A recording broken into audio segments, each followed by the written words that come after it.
Olá, tudo bem? Eu sou Samuel Viana, sou psicólogo clínico e gostaria de trazer uma palavra hoje para você que é cuidador, que é pai, que é responsável de algum familiar que possui e atravessa um transtorno psicológico que traz processos de automutilação, ideação suicida, tentativa de infligir contra o seu próprio corpo. Esses transtornos mais comuns a trazer isso é a bipolaridade, a depressão e também o transtorno borderline.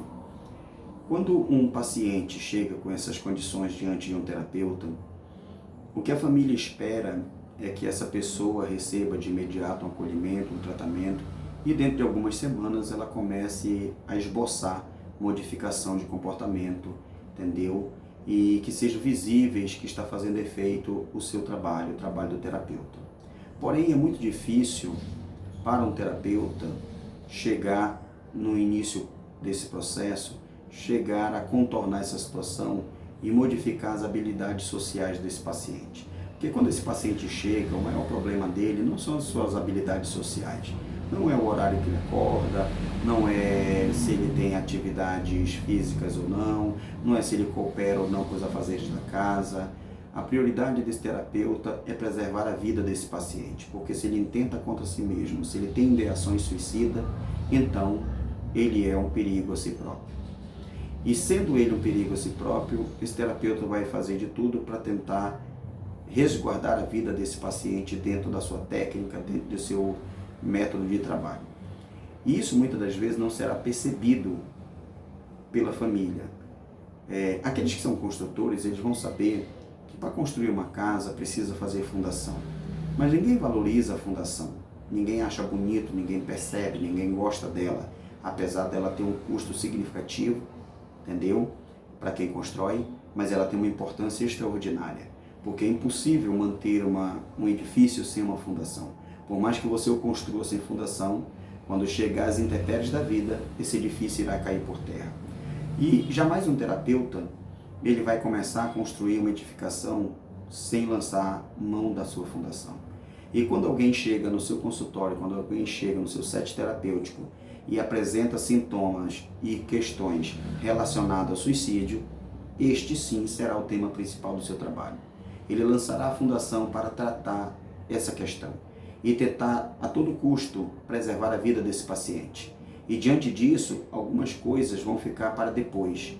Algumas outras situações que é importante para a família vai ficar para depois. Porque para o terapeuta, o mais importante naquele momento é trabalhar com a valorização de vida daquele paciente. É tentar fazer com que aquele paciente comece a ter esperança de viver, comece a gostar de viver e a querer viver. E a lutar contra os impulsos que vêm contra a sua vida. Dependendo do transtorno que ele atravesse, os impulsos são muito fortes, não são só ideias, são empurrões, literalmente, para a morte. E o terapeuta tem que prepará-lo para isso, o terapeuta tem que trabalhar nessa questão com esse paciente. Isso ficará com o paciente e o terapeuta, a família não vai ver, não vai entender. Uma feita que a família não veja isso, ela não vai saber se esse paciente está ou não sendo ajudado. E o que eu quero dizer a você, querido amigo e amiga que tem um familiar nessa condição, é que se o seu familiar ele está se sentindo ajudado pelo terapeuta, respeite isso. Converse com ele, pergunte como é que está, se ele se sente respeitado, se ele se sente auxiliado, se faz sentido para ele estar fazendo terapia, se ele quer continuar, se está de alguma forma contribuindo para o bem-estar dele.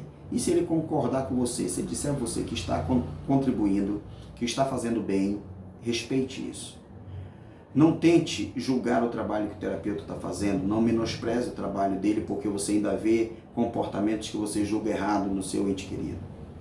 Mas apoie o processo, porque se você romper esse processo, se você atrapalhar esse processo, você aumenta o risco do seu ente querido tomar decisões ruins contra a sua própria vida.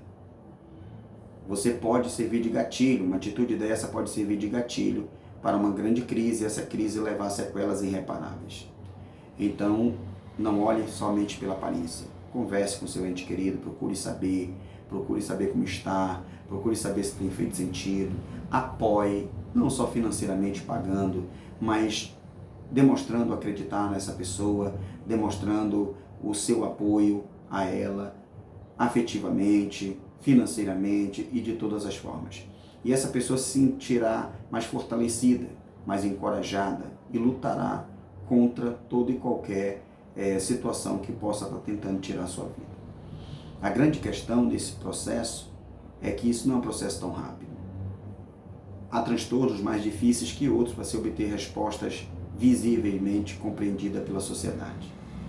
Há transtornos que o paciente ele está usufruindo de modificações, mas ele é muito instável.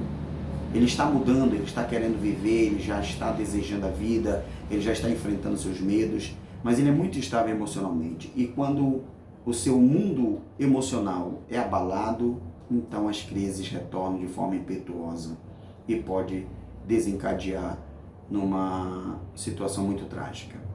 Então, deixo uma palavra para você. Procure apoiar o processo terapêutico. Procure ouvir do seu ente querido como está esse processo.